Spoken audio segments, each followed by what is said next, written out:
If you are a human being born in this era, you are born with a lot more responsibilities than were required in the past. You don't have the luxury to hide behind the politics of belonging to your groups. You are the chief executive officer of your life, with a cell phone in your hand that connects you directly to humanity. You can't claim ignorance about what is going on in the world. This knowledge means you possess a great deal of information and are much more responsible than our ancestors were. You need to know that equal human rights and the status of being the chief executive of your life go hand in hand. If you don't want anyone telling you how to think, you must give others the same rights. This awareness can put you in a situation where you are seeking equal human rights, but not granting them to those who think differently. Always remember rule number 1 of spirituality: don't do to anyone what you don't like done to yourself. If we all honestly follow this rule as individuals, there would be a lot of inner peace, which can help achieve the elusive world peace as well. Not only is it a matter of individual responsibility, but it's also our collective responsibility. Understanding spirituality versus the politics of belonging to our respective groups is a personal responsibility. If you don't know how far you are willing to go to the extreme, don't go to the extreme. Don't live the way the community you have agreed to follow unless it conforms to the dream you have chosen for your life. Your life, as an individual, is directly between you and God. The proof is that your group can't save you from illnesses, can't provide you oxygen, nor can it keep you alive. So choose God and humanity over the politics of belonging to your groups. If your community could save you from all this, then, and only then, could you be willing to kill and die for it. Otherwise, seek something bigger than that, and that is God Himself.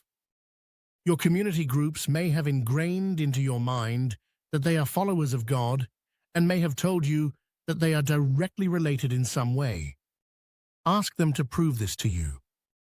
If you are doing God's will, would you do anything whatever the community leaders want done? I think not. There is not one religion or any governing system out there that is not political. For example, the Buddhists, who preach to be the most peaceful monks, are killing Rohingya Muslims. Is this what their God asks them to do? The world has hundreds of societies at different levels of awareness in different areas of life. Some may be good with science and technology, but poor in spiritual aspects of sociology. Some may have a great understanding of spirituality, but be poor in science and technology. You don't need to put each other's knowledge down, but should complement each other for being human beings. It may not look like it, but we are all one organism. We are just like the coral reef at the bottom of the ocean. Regardless of the differences in colors, we all live and die the same way. If one gets hurt and feels the same way, so does the other, thus the same organism. If something is endangering us in any way, it's not God-related. It's our politics of belonging to our groups that is hurting us the most. Even though they may claim they can provide some things for us, our groups can't provide security from mortality. They are even unable to control the social crimes committed against individuals by the belonging group itself or by its own people. Most of the killings and human rights violations are committed by the belonging groups, not by the boogeyman they are trying to scare you with. In this era, we have bigger fish to fry. We need to worry about global warming and related problems. We need to understand the ramifications of following our belonging group in the things we are asked to do and how they can affect our lives. We must learn how to set our differences aside and work together as humanity or as an organism. God meant for humanity to constantly evolve, to understand the abilities and importance of the human individual. Since we are God's working hands, our ignorance is not only degrading to human individuals, but to God as well. If we keep creating boundaries for political refugees, how are we going to deal with climate or environmental issues that are related to refugees? If we need a bigger heart now, we may need a heart of gold in the future. We will need to be spiritual to deal with the problems that humanity is going to face as the climate turns things upside down. Governments, like Trump's, will have to learn not only the real science of climate, but also all about spirituality. As an individual, do you have inner peace?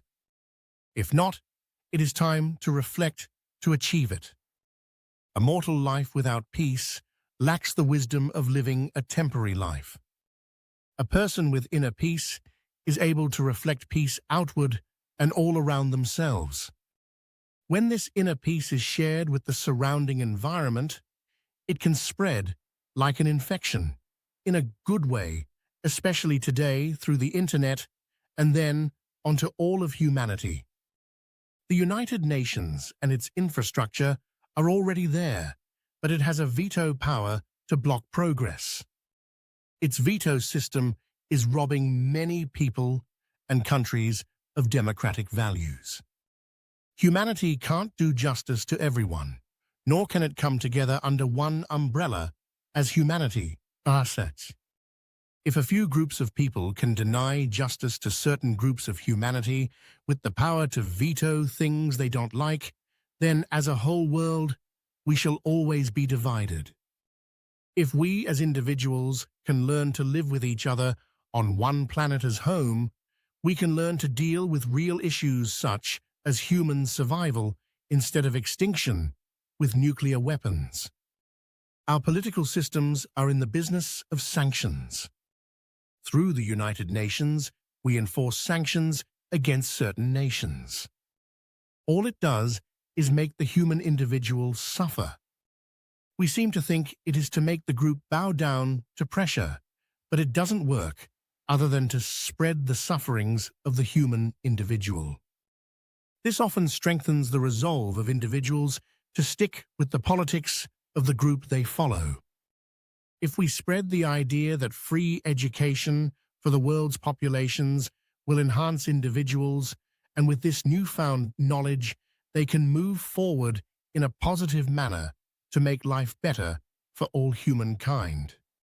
Education for all is the key if individuals learn to self-regulate. If individual suffering is related to the politics of the groups we belong to, the individual should be aware of it. If the individual is not educated, it should be the responsibility of the United Nations to spread education for free. This free knowledge can help people understand the need to belong to humanity as a whole. The United Nations has failed against the politics of belonging because of the biased policies of the veto system.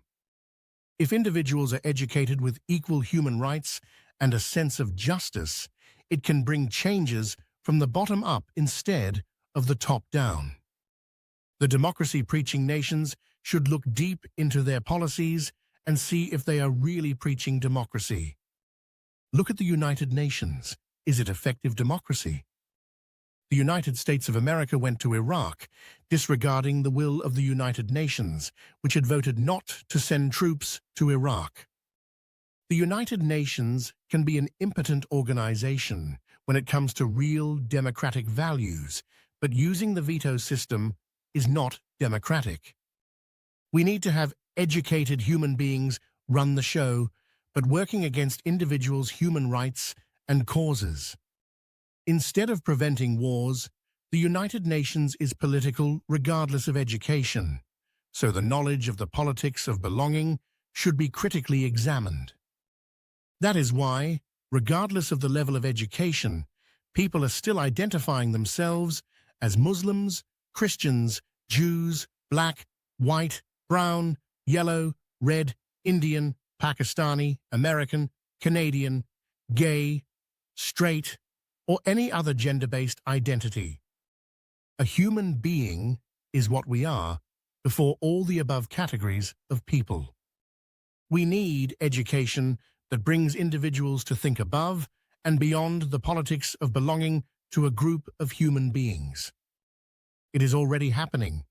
Just look into the melting pot societies.